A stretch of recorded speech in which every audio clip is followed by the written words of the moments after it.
Bien, pues comenzamos el mensaje. Vamos a intentar acoplar el mensaje al tema que hemos visto en la película, Punta de Lanza. Lo he titulado Una juventud que inspira. Jóvenes como ejemplo de creyentes. Y el texto lo encontramos en 1 Timoteo capítulo 4, versículo 12, donde Pablo le escribe a su discípulo Timoteo y le dice: ninguno tenga en poco tu juventud, sino sea ejemplo de los creyentes en palabra, conducta, amor, espíritu, fe y pureza. Vivimos hoy en día en una sociedad que muchas veces subestima a los jóvenes, o sea, no los valora como debe valorarlos.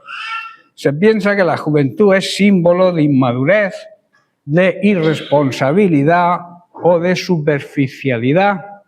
Pero la Biblia presenta otra realidad muy distinta.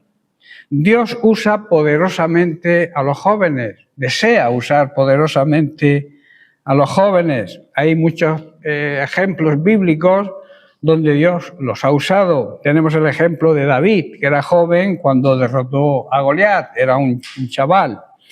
A Josías, que comenzó a reinar con 8 años. A Daniel, que era joven cuando decidió no contaminarse. Y a Timoteo, que era joven cuando recibió la responsabilidad pastoral. Por eso el apóstol Pablo le dice: ninguno tenga en poco tu juventud. En otras palabras, ninguno te quite el valor que tienes por tu juventud. No dice espera a ser mayor para servir. Si vive de tal manera que tu juventud glorifique a Dios. Ese es el mensaje que le transmite y yo quiero transmitiros a vosotros hoy, jóvenes. Hoy vamos a ver cómo debe vivir un joven que quiere marcar diferencias para Cristo. Un joven que no se avergüenza. No sé si lo terminaremos hoy. No sé si acabáramos porque el desarrollo es bastante extenso, es por una predicación quizá de 50 o de 60 minutos. Pero vamos a resumir la primera parte, que es un joven que no se avergüenza de su edad. Timoteo probablemente tenía entre 30 y 35 años, lo cual era en esa cultura, todavía se consideraba muy joven para tomar el liderazgo de la iglesia. Muchos jóvenes piensan, y esto es una realidad: cuando tenga más edad, serviré mejor. Cuando sea más maduro, me comprometeré. Pero Dios te dice: ahora es el momento, no mañana, es hoy. La juventud tiene algo poderoso, tenéis algo muy poderoso: energía, pasión, fuerza, capacidad de decisión. Y el enemigo quiere apagar esa pasión. El mundo dice: disfruta, experimenta, vive sin límites. Pero Dios dice: dame, hijo mío, tu corazón. Eso es lo que dice el libro de Proverbios, Salomón, en el capítulo 23, verso 26. Cuando un joven entrega su corazón a Dios, puede cambiar generaciones completas. La juventud entregada a Dios no es una juventud perdida, es una inversión en vida. Muchos de los grandes hombres de Dios comenzaron muy jóvenes.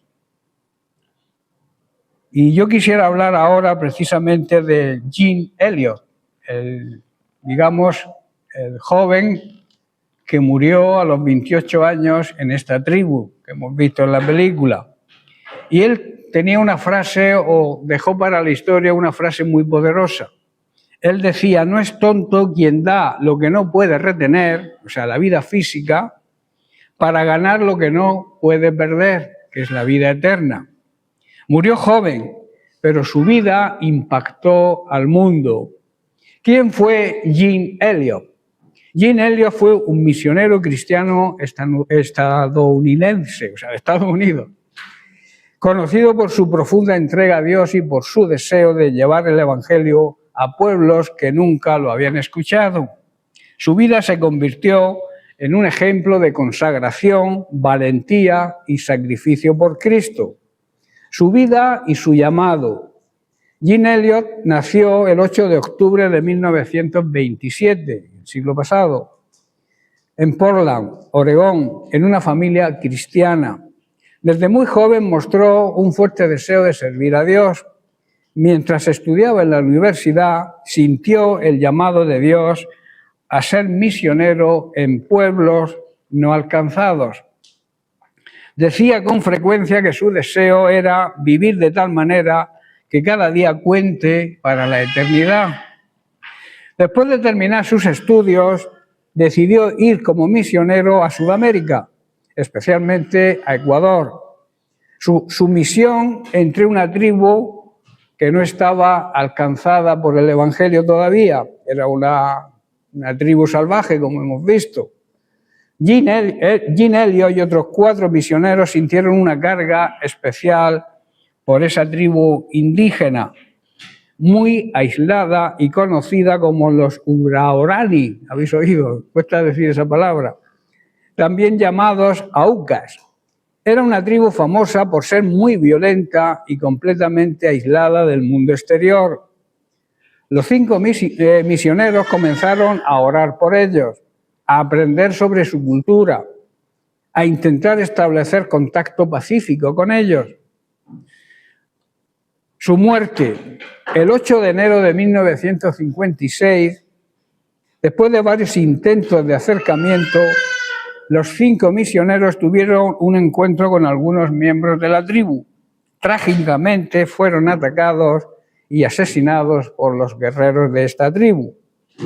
El suceso impactó al mundo cristiano y fue ampliamente conocido como la Operación Auca. Jean Elliot tenía solo 28 años cuando murió. Pero hubo un resultado inesperado. Aunque parecía una tragedia, Dios usó ese evento de manera sorprendente. Dios siempre actúa así, ¿verdad? Años después, lo inesperado fue que las viudas regresaron a la tribu. Humanamente, lo lógico habría sido huir para siempre, pero ocurrió algo extraordinario. La esposa de Jean Elliot, Elizabeth, decidió regresar años después para vivir entre la misma tribu que había matado a su esposo. También fue Rachel, la hermana de otro de los misioneros asesinados. Ellas hicieron algo radical.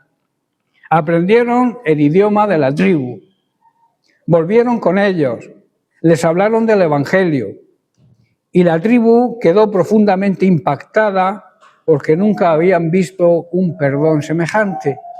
No podían entender que las viudas de aquellos misioneros que ellos habían matado estaban ayudándoles, estaban con ellos. Con el tiempo ocurrió algo increíble. Muchos miembros de la tribu se convirtieron al cristianismo. Y luego está su frase famosa. Jean Elliot escribió una frase en su diario que se hizo famosa en todo el mundo cristiano. Hay muchas predicaciones sobre esta famosa frase. Dice, no es tonto quien da lo que no puede retener. Tú no puedes retener tu vida, ¿verdad? Tu vida física. Para ganar lo que no puedes perder. No podemos perder la vida eterna, la eternidad con Dios. Con esto quería decir que entregar la vida a Dios nunca es una pérdida. Su legado, su historia inspiró a miles de misioneros, iglesias en todo el mundo, libros, películas, entre ellas la que hemos visto, Punta de Lanza, que cuenta el resultado final de esta historia. Hoy, Jean Elliot es recordado como uno de los ejemplos más impactantes de entrega misionera del siglo XX. La historia que continúa después de la muerte de Jean Elliot es una de las historias de más impacto del cristianismo moderno, porque muestra el poder del perdón y del Evangelio. El hombre que participó en su muerte, uno de los guerreros que participó en el ataque contra los misioneros fue Mincaye, o Mincayé, Mincayane, bueno, pues ponerle Mincayane, ¿no? La película que hemos visto, Punta de Lanza, narra principalmente la historia desde el punto de vista de Mincayane, miembro de la tribu en Ecuador. En aquel tiempo, esta tribu vivía con una cultura marcada por la violencia constante entre otras tribus, desconfianza hacia la gente extranjera, venganza como forma normal de vida. Por eso cuando vieron a los misioneros pensaron que eran una amenaza. Y luego tenemos la conversión del guerrero. Con el tiempo varios guerreros comenzaron a escuchar el mensaje de Jesús. Entre ellos estaba Minkayane. Cuando entendió el Evangelio ocurrió algo impresionante. El hombre que había participado en el asesinato de los misioneros entregó su vida a Cristo. Su vida cambió completamente. De ser un guerrero violento pasó a ser un hombre de paz que hablaba de Jesús a todo el pueblo. Y el momento más impactante, años después, ocurrió algo que muchos consideran una de las escenas más conmovedoras de la historia misionera. El hijo de Jim Elliot, Steve Sain, llegó a conocer a Minkayé. Y sucedió algo increíble. Minkayé llegó a ser como un abuelo para él. Incluso participó en su vida espiritual. El mismo hombre que había participado en la muerte de su padre terminó siendo parte de su familia espiritual. Qué tremendo lo que produce el perdón, ¿verdad? Y el resultado final, con el paso del tiempo, gran parte de la tribu escuchó el Evangelio. Muchos abandonaron la violencia y comenzaron a vivir de manera diferente. Lo que comenzó como una tragedia terminó en una transformación espiritual de toda una tribu, de toda una comunidad. Y aquí está la gran lección y enseñanza para hoy. La historia de Jim Elliot nos recuerda algo profundo del Evangelio. El odio puede convertirse en perdón. La violencia puede convertirse en paz. Los enemigos pueden convertirse en hermanos. Esa es la gran enseñanza que tiene esta palabra, ¿verdad? O esta historia. Y confirma esa frase tan preciosa que él escribió en su diario. No es tonto quien da lo que no puede retener para ganar lo que no puede perder. Por eso un joven cristiano tiene que aprender a vivir de esta manera, basado su vida en el perdón. Un joven que no se avergüenza de su edad. Este joven murió con 28 años y desde muy jovencito sintió el deseo de servir a Dios en sitios donde no se conocía a Dios todavía, ni la palabra Dios se pronunciaba. Un joven que es un ejemplo de todos los creyentes. Por eso Pablo le dice a sus discípulos, sé ejemplo de creyentes. Esto es importante. Pablo no le dice a Timoteo, aprende de los adultos. Le dice, sé ejemplo para los adultos, ¿verdad? Sé ejemplo para todos. La palabra ejemplo significa modelo, patrón, referencia. Un joven cristiano no solo escucha predicaciones, vive el Evangelio. La pregunta es, ¿qué ven los demás cuando te miran? ¿Qué ven en tu instituto? ¿Qué ven en tu trabajo? ¿Qué ven en tus redes sociales? ¿Qué ven tus amigos? ¿Ven a alguien diferente a ellos? Luego le dice, sé ejemplo en palabra. El cristianismo comienza en el corazón, pero se manifiesta con la boca. Jesús dice que de la abundancia del corazón habla la boca. Un joven que ama a Dios cuida lo que dice, cuida cómo lo dice y cuándo lo dice. Hoy vivimos en una generación donde la palabra se ha degradado, ha perdido valor. Se oyen insultos, burlas, sarcasmo, vulgaridad, maltrato. Pero el joven cristiano debe hablar con verdad, debe hablar con gracia, con respeto, con sabiduría. Tus palabras deben edificar y no destruir. Luego le dice que sea ejemplo en conducta. La conducta, sabéis que es la manera de vivir. No basta con decir que somos cristianos. Nuestra vida debe confirmar que realmente lo somos. El mundo está cansado de cristianos que cantan en la iglesia, pero viven como el mundo fuera de la iglesia. Ese es el problema de la juventud, digamos, cristiana de hoy en día. El joven cristiano debe ser coherente entre lo que dice y lo que hace. Tiene que haber una coherencia ahí. Daniel es un ejemplo. Daniel vivía en un imperio pagano, pero nadie podía acusarle de nada. Cuando quisieron encontrar algo contra él, solo pudieron decir: no hallaremos contra Daniel, ocasión ninguna. Esto es testimonio, esto es el verdadero testimonio. Luego le dice que sea ejemplo de amor. El amor es la marca del cristiano. Jesús nos dice: en esto conocerán que sois mis discípulos, si tenéis amor los unos por los otros. Un joven cristiano ama a Dios, ama a la iglesia, ama a su familia, ama incluso a sus enemigos. El amor cristiano no es emoción, es una decisión. Tenemos que decidir amar. Y esto es ayudar cuando nadie ayuda, es perdonar cuando nadie perdona, y es servir cuando nadie quiere servir. Y luego añade: ejemplo de fe. La fe es confianza total en Dios.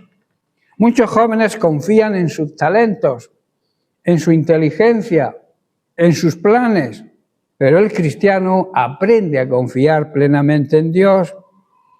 David, cuando era joven, dijo frente a Goliat: el Señor me ha librado del león y del oso, y Él me librará de este filisteo.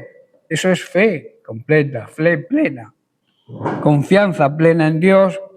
La fe no depende, por tanto, de la edad, depende de la relación que tengamos con Dios, sea la edad que tengamos. Y luego, por último, le dice: ejemplo de pureza. Vivimos en una generación más sexualizada, pornografía por donde quiera que veas, enchufas el móvil y te sale la pornografía, inmoralidad, sin ética, sin moral ninguna, relaciones sin compromiso, presión social constante e incluso familiar. Pero Dios llama a los jóvenes a algo radical: la pureza. La pureza no es solamente física, es pureza en pensamientos, en miradas, en deseos, en intenciones. Ahí debe haber pureza también. El joven que guarda su pureza honra a Dios y protege su futuro y se hace de respetar. Y aquí hay una aplicación final, ya para terminar. La juventud es una etapa decisiva. Muchos adultos que hoy aman a Dios tomaron su decisión cuando eran jóvenes. Pero también otros que hoy viven lejos de Dios también tomaron su decisión en la juventud. Por eso la decisión sabia es decidir amar a Dios y obedecerle. Por eso la pregunta es: ¿qué harás con tu juventud? ¿La desgastarás o la desperdiciarás con el mundo incrédulo que nos rodea? ¿O la entregarás a Dios? Dios no busca jóvenes perfectos, busca jóvenes dispuestos a servirle, como este joven que hemos visto. Jóvenes que digan: Señor, aquí está mi vida, úsala. Jóvenes que digan: que nadie tenga en poco tu juventud y que nadie desperdicie su vida en las cosas que ofrece este mundo, que son efímeras y pasajeras. Que tu vida sea ejemplo, como le recuerda Pablo a su discípulo, que tu vida sea un ejemplo en palabra, en cómo hablas, en conducta, en cómo vives, en amor, cómo amas incluso a aquellos que son difíciles de amar, en fe y cómo andas en pureza. Y si Dios encuentra una generación de jóvenes así, puede traer avivamiento primero a una iglesia, a una ciudad e incluso a una nación entera. No tengas en poco tu juventud. Dile al Señor: aquí estoy, dispuesto estoy a servirte, aún desde mi juventud.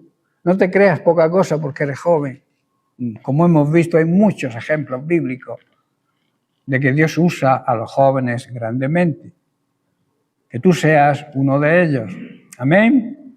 Bien, pues, que Dios te bendiga.